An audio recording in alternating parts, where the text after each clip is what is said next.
blessed 13th Monday in Ordinary Time today to you and your family. My name is Deacon Ken Crawford, and I'm a newly ordained deacon in the Diocese of Sacramento. I was ordained 2 days ago at the Cathedral of the Blessed Sacrament on June 30th, 2018. About a month before my ordination, I decided that I really wanted to well document my first year as a deacon. Like the first year of marriage, I'm sure there's going to be so much that happens that's going to be formative in my ministry. And I thought it would be really good to, both for myself and perhaps a useful way for others, share that with all of you. And so we begin that journey today. My plan is to post every weekday, perhaps an occasional Saturday, for a full year, and then we'll see where it goes after that.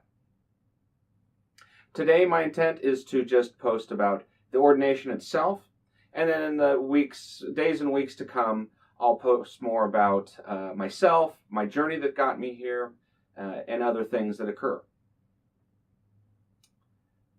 As we were about to be ordained, we're standing on the steps outside the cathedral, waiting to process in. One of my brother candidates said, "Gentlemen, we're at the top of the roller coaster now." And it was so apt. There was something about it that just resonated, not only then, but in the moments to come. We had worked so hard to reach this moment, but at the same time, we knew we were just starting on this journey. And we had butterflies and unease, and we weren't sure where this is all headed.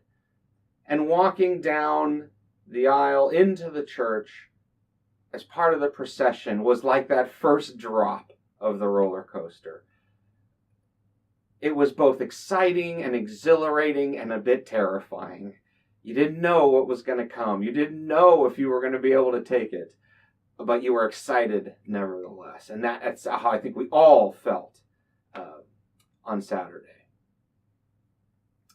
One moment that really stood out to me was when I promised my fidelity to the bishop. I'd already done that in writing. They have a sign, a form, and so that was done in either March or May, somewhere in the spring. And so I didn't think actually doing it again in person would be that big of a deal. But just like my own wedding, where I promised to love and care for my wife for the rest of our lives, the same was true of actually standing before the bishop and promising my fidelity.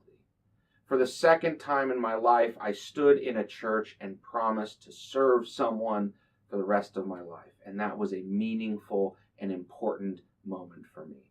And it really has affected me deeply. A second more humorous thing was I didn't realize how hard it was to shove the Holy Spirit into someone, because when Bishop Soto laid his hands on me, I expected something gentle.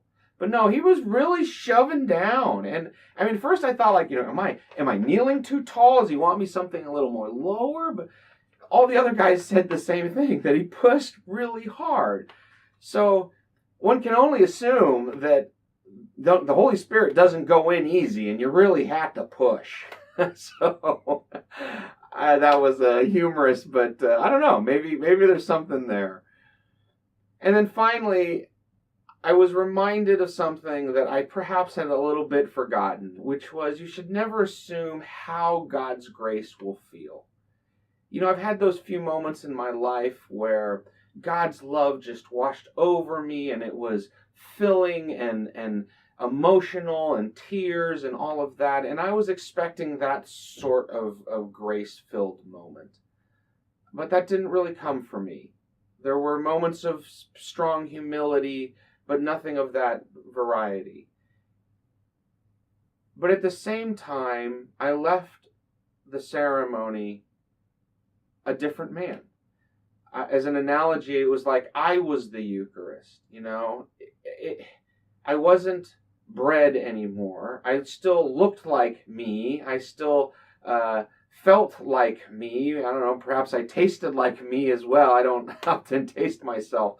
But inside, I was transformed.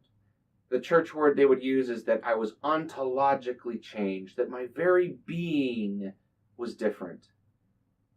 And that was just so true. It was profoundly true. I could see it in everything. And the moment it was most clear to me was when I got home that evening, because there was the ordination, and then there was my reception, and then I stopped by a friend's reception, and I was exhausted. The kind of exhausted that in the past, when I got home, I wouldn't do my evening prayers. That during formation they ask you to do, and once you are ordained, you are obliged to do your prayers morning and evening. Instead, I was transformed. It was my nature now to pray for the church. And there was no hesitation, no thought of I'll just not do it.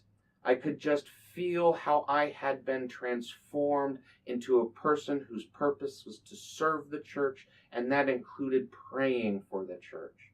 And so I just sat down and did my evening office without any thought of, I'm exhausted or anything like that. And it's been true both of these last 2 evenings, because yesterday was also a very busy, chaotic day. I have been transformed, and it's overwhelming.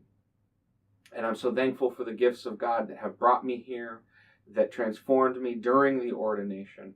And I really hope that I can share more of that in the weeks to come. I'd like to keep these relatively short, so I'm going to end it right there. Tomorrow I'll talk about, which is still yesterday, so it'll still be 2 days behind, but my first Mass serving as a deacon back at my home parish. God bless you all. May God's blessing be with you in all that you do. And God willing, I'll see you tomorrow.